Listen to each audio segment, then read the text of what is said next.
RS brothers లో ఆషాఢం KG sale మళ్ళీ మొదలైంది. మరెన్నో క్రేజీ ఆఫర్స్ ఖైదు చేయండి ఆర్ఎస్ బ్రదర్స్. ముందుగా ఈ వీడే మన వారసుడు సినిమాలో హీరో ఫాదర్ నేను. హీరో మన ఉప్పు రమేష్ గారు.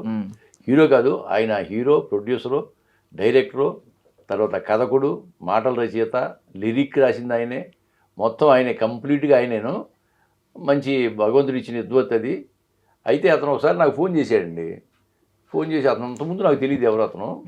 నా పేరు రమేష్ అండి, నేను ఒక సినిమా తీద్దాం అనుకున్నాను, దాంట్లో నాకు ఫాదర్ వేషం ఒకటి మిమ్మల్ని అనుకున్నాను, మిమ్మల్ని వచ్చి కలిసి నేను మామూలుగా స్టోరీ చెప్పాలి, ఎప్పుడు రమ్మంటారు అన్నాడు. ఈవినింగ్ 4 o'clock రాయా అని చెప్పాను. కరెక్ట్గా 4 o'clock వచ్చాడు ఆయన. వచ్చి ముందు కథ చెప్పడం మానేసి పాటలు వినిపించాడు. సినిమాలో పాటలు చాలా అద్భుతంగా, పాటలు చాలా మ్యూజిక్ చాలా బాగా చేశారు. పాటలు వినగానే నాకు చాలా ఇంప్రెస్ అయ్యాను నేను. సరే అప్పుడు కథ చెప్పాడు, మొత్తం కథ ఏదని చెప్తే కథ చాలా బాగుందయ్యా, చేద్దామని అని చెప్పాను. పాపం 3-4 గంటలు కూర్చుని అన్నీ చేసుకున్న తర్వాత నన్ను ఓకే చేసుకుని వెళ్ళాడు. నువ్వు అసలు ఎందుకు తీద్దాం అనుకున్నావు సినిమా, అసలు నువ్వేంటి, నీ పరిస్థితి ఏంటయ్యా, నువ్వేమైనా జాబ్ చేస్తున్నావు ఏంటంటే, లేదు సార్, నేను మా ఊరు కందుకూరు దగ్గర కోవూరు అనే చిన్న విలేజ్. నేను 12 సంవత్సరాల వయసులో ఉండగా నేను గేదెలు మేకలను కాసేవాడినండి. మా అక్కను మా బావ ఇక్కడ సిటీలో తాపి పని చేస్తూ ఉండేవాళ్ళు. వాళ్ళకి హెల్ప్ చేయటానికి అని చెప్పి నా 12 సంవత్సరాల వయసులో నన్ను తీసుకొచ్చారు సార్. నేను ఒక అక్షరం అసలు స్కూల్కి వెళ్ళిన పాపను పోలేదు సార్, ఒక్క ముక్క కూడా నాకు రాదు. సరే అక్కడికి వచ్చిన తర్వాత నా మేనల్డ్ అప్పుడు 5వ తరగతి చదువుతున్నాడు. వాడిని బతిమాలి నేను అక్షరాలు నేర్చుకున్నానండి. తర్వాత మాటలు రాయటం నేర్చుకున్నాను, వాక్యాలు రాయటం నేర్చుకున్నాను, పుస్తకాలు చదవటం నేర్చుకున్నాను అని చెప్పాయండి. ఎంత గొప్ప చూడండి. తర్వాత చాలా చాలా తొందరగా నేర్చుకున్నాను నేను చదువు. నాకు మరి భగవంతుడు ఇచ్చిన వరమేమో కానీ పాటలు అనర్గణంగా రాసేవాడినండి. రాజశేఖర రెడ్డి గారి మీద, చంద్రబాబు నాయుడు గారి మీద పాటలు రాసేవాడు. పాటలు మామూలుగా పిహెచ్డీ చేసి తెలుగు చేసినా కానీ పాటలు రాయలేదు సినిమాలో, కానీ అద్భుతంగా రాస్తాడు ఆయన. అది భగవంతుడు ఇచ్చిన వరం ఆయనకి. కాబట్టి నాకేమీ లేదండి. తర్వాత నేను తాబీ మేస్త్రిగా అయ్యి తర్వాత బిల్డర్గా అయ్యాను. నాకు ఒక ఇంట్రెస్ట్ అంటే కళ మీద ఇంట్రెస్ట్. నాకు ఏదైనా ఒక సినిమా చేయాలి, నాలో ఉన్న కళను బయటికి తీసుకురావాలని ఉద్దేశంలో ఈ సినిమా తీస్తున్నాను సార్. దానికి తక్కువ బడ్జెట్లో చేస్తున్నాను, మీరంతా కోఆపరేట్ చేయాలి అన్నాడు. సరే, ఒక చదువు లేని వ్యక్తి ఇన్ని రంగాల్లో అద్వితీయంగా రాణిస్తున్నాడంటే మనకు ఆనందమే కదా. సర్లే చేద్దాం అనుకున్నాం. ఆ విధంగా ఒక 20 రోజులు సిటీలో తీశాడు ఇక్కడ. ఇంకొక 25 రోజులు సింగంనేనిపల్లి అని కందుకూరు దగ్గరే, అక్కడ 10 కిలోమీటర్లు. ఆ ఊరు వాళ్ళు చాలా ప్రోత్సహించారు. నిజంగా వాళ్ళకి చేతులెత్తి నమస్కారం పెట్టాలి. 25 రోజులు అక్కడ షూటింగ్ చేశాను. 45 రోజుల్లో షూటింగ్ కంప్లీట్ చేశాడు. నాకు మొట్టమొదటి కంప్లీట్ చేస్తాడు చేయడం, అసలు మధ్యలో ఆపేస్తారు చాలామంది చిన్న సినిమాలు అని నాకు భయం వచ్చింది. కానీ మొత్తానికి కంప్లీట్ చేశాడు. తర్వాత పోస్ట్ ప్రొడక్షన్ అయిపోయింది, సెన్సార్ అయిపోయింది, రిలీజ్ కూడా సిద్ధమైంది. అంటే అతను ఏంటంటే అనుకున్న పని చేయగలడు. ఏదైనా ఈ కార్యం చేయాలి అనుకుంటే చేయగల సమర్థుడు అతను. ఆ విధంగా చేశాడు. అందులో హీరో కూడా చాలా బాగా చేశాడు. మంచి క్యారెక్టరు, అంటే ఆ ఏజ్కి తగ్గ క్యారెక్టర్ అది. ఆ హీరో అంటే ఏదో దాంట్లో డ్యాన్సులు కూడా పెట్టాడు ఆయన వండి, మామూలుగా కాదు. డ్యాన్స్ చేశాడు, ఎరగదీశాడు, మామూలుగా లేదు, చాలా బాగా చేశాడు. ఫైట్లు వండి 2-3 ఫైట్లు అద్భుతంగా చేశాడు. ఈ సినిమా చాలా బాగా వచ్చింది. మన షో కూడా చేసాము, చాలా ఫ్రెండ్స్ అందరూ కూడా చూశారు. చాలా చాలా బాగుంది.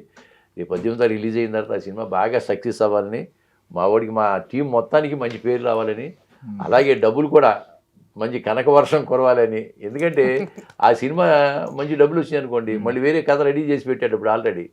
కాబట్టి 10 మంది బతుకుతారు. ఆ విధంగా చేయాలి మనసారా నేను కోరుకుంటున్నానండి. అంటే ఫ్రమ్ జీరో టు హీరో అని చాలా పుస్తకాలు ఉంటాయి. అవునవును. ఆ పుస్తకాలు ఎన్ని చదివారు ఆయన? ఆయన నిజంగా జీరో నుంచి హీరో అవడం అనేది చాలా గ్రేట్ థింగ్. ఎందుకంటే నేను 2 ఫైట్లు నేను చూశాను. 2 ఫైట్లు డూపులు ఏం పెట్టలేదు అతను రియల్గానే చేశాడు. అందుకని రియల్ స్టార్ అని పెట్టేసుకున్నాడు పేరు, ఆయనే పెట్టినాడు. మేము కూడా యాక్సెప్ట్ చేసాం దాన్ని.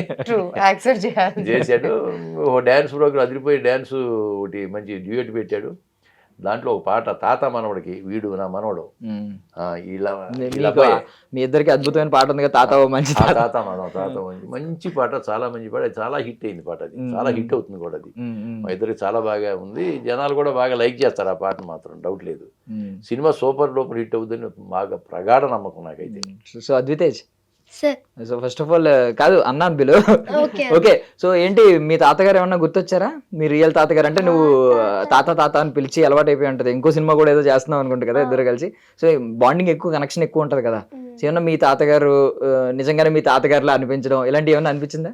అనిపించింది ఒకసారి. ఎప్పుడన్నా బయటకు వచ్చిన తర్వాత కూడా తాత అని పిలిచేస్తున్నావా మర్చిపోయి? కానీ ఏమని పిలుస్తావు? తాత అంటాడు.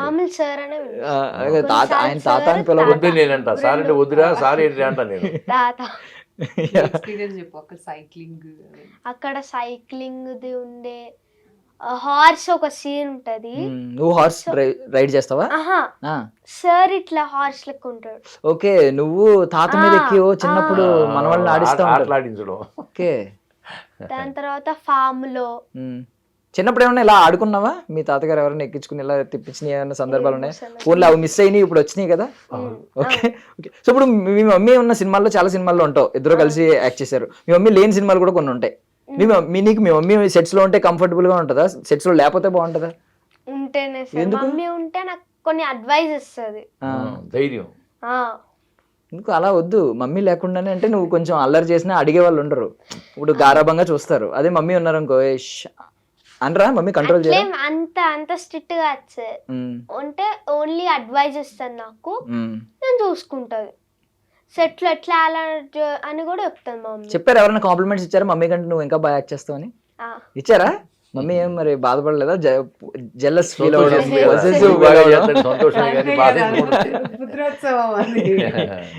సో మమ్మీ చెప్పిన నువ్వు యాక్టర్ అవ్వాలంటే యాక్టర్ కి చాలా నీకు టిప్స్ చెప్తా ఉంటారు కదా, నీకు ఎప్పుడు గుర్తుండిపోయి ఒక టిప్ చెప్పు. మమ్మీ ఏం చెప్తారు? ఎక్స్ప్రెషన్ ని కంట్రోల్ చేసుకోవాలి, ఎక్కువ నవ్వొద్దు. నాకు నవ్వు వచ్చేస్తుంది సార్ ఎక్కడేం చేస్తే, కానీ మమ్మీ నవ్వును ఆపుకోమని నాకు అట్లా చెప్తా. ఎట్లా ఎమోషనల్స్ బాధ అంటే ఎక్స్ప్రెషన్ చేసి చూపిస్తాను మమ్మీ. దానివల్ల ఇంకా మమ్మీ ఎట్లా వేస్తుందో కొంచెం అర్థం చేసుకుని నేను కూడా వేసేస్తాను. సో లవణి గారు ఏంటి అంటే ఇప్పుడు ఐ మీన్ మీరు సూపర్ దుమ్ము రేపేస్తున్నారు, మళ్ళీ రావా అని ఎప్పుడైతే మొదలయ్యారో మళ్ళీ మళ్ళీ వస్తూనే ఉంటారు ప్రతి సినిమాలో. కాదు అంటే బాగుంది, అంతా బాగుంది. ఏంటి ఈ క్యారెక్టరైజేషన్ మీకు ఏమన్నా స్పెషల్ గా ఎక్సైటింగ్ ఏమన్నా అనిపించిందా? చాలా సార్. ఇందులో ఏంటంటే ఇప్పుడు దాకా లైక్ నేను చేసిన క్యారెక్టర్స్ అన్ని లైక్ టైగర్ నాగేశ్వరరావులో కొన్ని ఎమోషన్ సీన్స్ చేసాము, అలానే కొంచెం ఫన్ బట్టల రామస్వామిలో కామెడీ అలా ఉంది. బట్ ఇక్కడ ఏంటంటే కంప్లీట్ అంటే తను నాకు మావయ్య అవుతారు అనమాట మూవీలో. సో ఇది ఏంటంటే ఒక మా మావయ్యకి ఇచ్చి మ్యారేజ్ చేయడము, ఇది కాన్సెప్ట్ బేసిక్ గా, అంటే మేనరికం పెళ్లిళ్ళ గురించి అనేది. సో నాకు ఈయన వరుసకి ఏమవుతారు తాతయ్య అవుతారు, జనరల్ గా కూతురులా, మా మదర్ వాళ్ళ డాటర్ లాగా. సో ఆ కాంబినేషన్ లో ఏమవుతుందంటే కంప్లీట్ చాలా కామ్, అంటే ఇంత అల్లరి అలా ఏం ఉండదు అసలు, చాలా కామ్ గా ఉంటుంది. అమ్మో బాగా ఎక్కువ అంటే ఏడుపే ఉంటది ఇందులో ఎక్కువ, నా వరకు నా పాట మటుకు. సో ఈ అమ్మాయి ఏంటంటే కొంచెం దో ఏదో తాతయ్య వాళ్ళ ఇంట్లో కోడలుగా వెళ్ళినా కూడా, బట్ స్టిల్ ఈయన అంటే ఊర్లో మా మామయ్య చాలా తోపు అనమాట, అంటే ఊరు అందరిట్లో ఈయన. సో ఈయనకి ఇంకా మళ్ళీ ఫాలోయింగ్ కూడా ఉంటుంది. సో అలాంటిది నన్ను చేసుకున్నారు, అది మా మదర్ చెప్పడం వల్ల అన్న టైప్లో నేను కొంచెం డౌన్ టు ఎర్త్ ఉండడం వల్ల. సో ఆ ఊర్లో మేము ఆ సీన్ అయితే నాకు అది బాగా కనెక్ట్ అయింది. ఏంటంటే ఆల్మోస్ట్ ఎక్కడ ఏమి హై అండ్ ఎనర్జీ లెవెల్స్ ఏమి ఉండదు, కామ్గా ఉండాలి, బాధపడుతూ ఉండాలి. కొన్ని సిచ్యువేషన్లో మనసిరిగిపోయి, అంటే ఆల్మోస్ట్ కొన్ని అంటే ఆ సిచ్యువేషన్స్ ఉంటాయి, కొంత చనిపోయిన సీన్స్, వీళ్ళు చనిపోయినప్పుడు ఎమోషన్, ఎందుకంటే నాకుందే తాతయ్య అమ్మమ్మ, వాళ్ళు కూడా చనిపోయిన తర్వాత ఎలా ఉంటుంది.